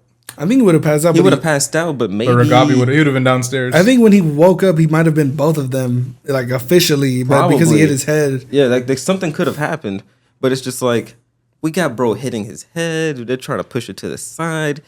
We got them talking to We got them talking to the camera, and it's just like, okay, cool. If they would have reintegrated, we couldn't have gotten that cool shot of them doing that. But even at the very last episode, we didn't get a hint of like. Fucking any Mark running. I don't know. Why didn't we? Also, why didn't realistically, wouldn't his chip weaken and like that stressful ass situation would fuck up the chip? Oh, I found it. Sorry. Okay. Real quick. Dude, Ragabi, because I've been watching people's reaction to this shit, especially this season 1. Dude, Ragabi says something very interesting where she's basically insinuating that like she knows shit about his innie self. He's like, your innie self and your outer self are like closer than you think. You are like seeking the same kind of answers. How the fuck did she know that? But that could just... What if she's insinuating that your innie and outie self are just that core of similar people. Well, she's just like saying it objectively. That's what I'm saying. I'd like to imagine that, or but it really could she be somehow the other like way. has a way to like monitor these people. Yeah, because that would give but with credence her to being like a why she found them like randomly at the fucking True. where the fuck burning stuff in the eyes and shit. True, because it's like if she's one of the people who's putting chips in their head, she could probably be one of the people to see. She could probably track it somehow. Yeah, see where these people are, even if it's like a bootleg way. I feel like that's just very convenient, though. Like, I heard finding him out of nowhere is convenient. That's what I'm saying. No, that's what I'm referring to. Okay. That shit is convenient as fuck. I don't think they expected anybody to feel any kind of way about that. I think they thought we were just gonna roll with the punches. I mean, I don't give a fuck. She's that good. It didn't change how I felt about the second season. It just made me more suspicious of her. Yeah, it's a bit of a like. What was that? Like, what was that? I have no idea. Also, her kind of pushing Mark very quickly to be like, "You have to do this. We have to do this." Like, Yeah, But I guess he's like, "Get this shit off me." before we start wrapping things up, Yeah. would you want them to fully go through with reintegration next season, or I think would you not want through- them to throw it away? not through Mark. I think through Irving. Like if we get like if that's how they bring him back, that'd be interesting. What would even happen to that Irving's guy? What would Irving's happen the to that first guy's one. character? His 'Cause- innie and outie a are good so point, bro. different. Because he has like That's a good point. he has nothing holding him back. Yeah. You know what I mean? Like he's not gonna have a fucking what's her face pull up on him and be like, "Yo, what's going on?" He's Yeah, at most, his feelings for Bert were only increased. He actually might. I think you figured it out, bro. Yeah. He's the one to do this shit 1st and then slowly. And I don't know how long they're gonna take the show, but like, I think by the end of it, we'll see Mark reintegrated. Yeah. I would the end hope- of the series. I'm saying, not even the fucking season. she'd be his. Like, I would third hope not. one. I would really want it. I would want to see it before then, because why did they? There's no way they showed me in season 1. I think we're getting the innie outie war where it's kind of like Yeah, they're that's butting the heads and Civil shit. War. But then reintegration should have gotten brought up by Ragabi towards the end of this season, and not where we got it. And not to harp on the old point, but if you're outie Mark, you ain't really got no beef with any Mark. Not At all. really, none at Like all. at all. He did everything y'all asked him At that to. point, yeah. He freed your girl. Your girl's free because of him. Honestly, Yeah. from your perspective, that guy is 100% goated. He's cool. He's doing Yeah, all he of did your everything grunt. he He was does supposed all to your do. grunt work, and then when you asked him to sacrifice his life to help you, he did it.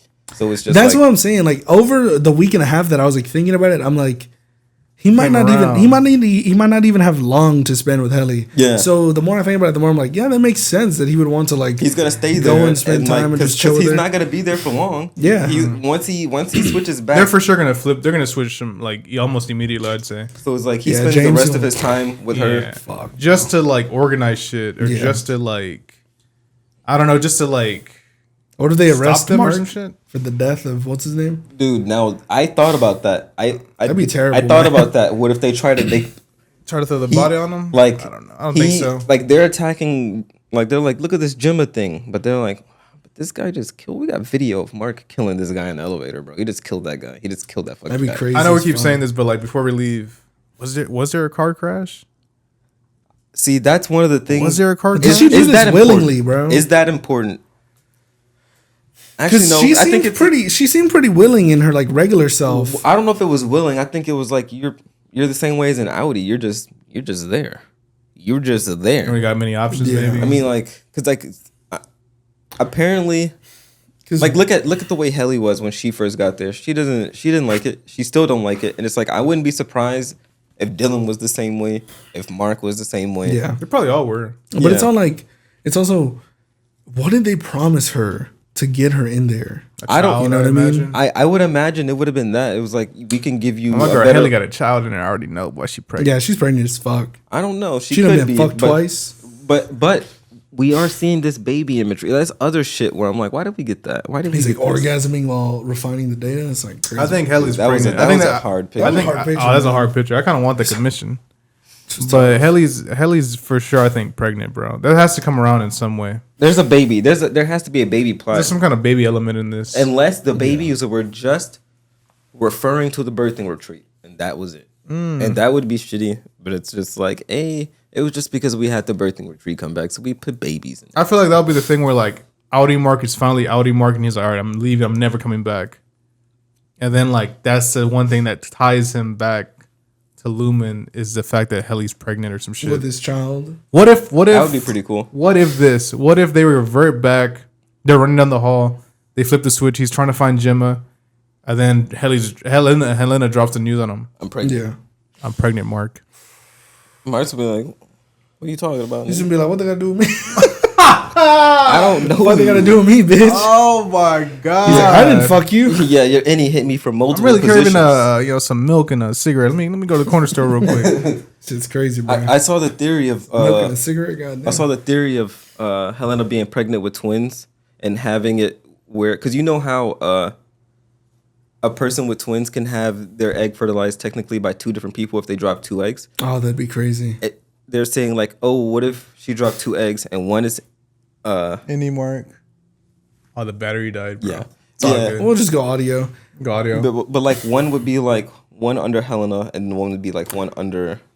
Also, Helly. it would mirror like Kier and Dieter or whatever the fuck. Yeah. But I think that was like I don't think that was real. I think Dieter was supposed to be his like That's such a weird story. his like inner demons or some shit. I think that's what it was. The only thing that makes me doubt how real or fake Dieter was there being other places named after Dieter. Even though they never brought up that was Kier's brother. They're like, yeah, that guy, that name you've seen before, that guy's... that was like his twin or whatever. It was just like, why didn't no one know this until you... like? Yeah, what the fuck? Yeah, I know. Also, why was he a deviant? Why was he a freak? Yeah, why was he like a freaky ass motherfucker? But But I think we should start rapping. Yeah, I think we should Yeah, we could start wrap it up, guys. this time.